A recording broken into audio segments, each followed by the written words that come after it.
Na to šmelko točíc. Šermajster má tuším pravdu. Stojíme si na krásne. Ale kdeže? Vždy sa robí strašne dôležitý a myslí si, že za tých jeho vynálezoch okrem neho nikto nevyzná. Oceňujem môjho mechanického génia a moje logické myslenie. No tak sa pozrieme na to. Ty sa mi ako si mne páčiš. Myslím, že by sme mali počkať na Šermajstra. Prosím ťa, to sa musí vyznať aj ten najväčší hlupák. Čo sa stalo? Myslím si, že by sme mali čím skôr zdúchnuť.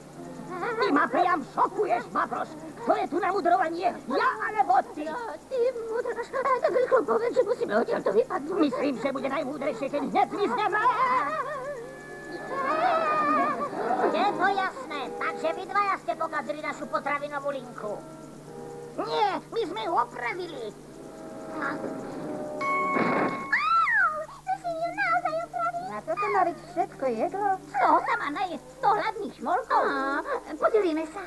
Podľa mňa by sme ju mali nechať na horšie časy. Ja ju odložím. Platí.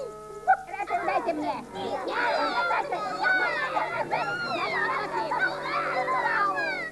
A je po nej. No to ide šmolknúť. Stoj. Utekajte, šmolkovia.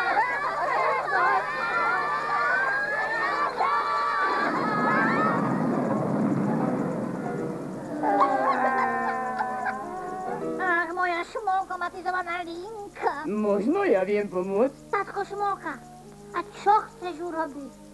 Poďte za mnou, moji milí, len poďte. Tatko Šmolka, odkiaľ máš všetky tie dobroty? Veď to nám vydrží do novej úrody. Chcel som dať ostatným príučku, Šemajster. Dúfam, že ste si z toho vzali ponaučenie. Áno, vzali tatko. Šemajster nevymýšľa stroje preto, aby sa nás robili a my, aby sme zaháľali. Majú nám len pomôcť. Áno, tatko Šmolka. A tak to má byť, moji milí. Nech sa páči.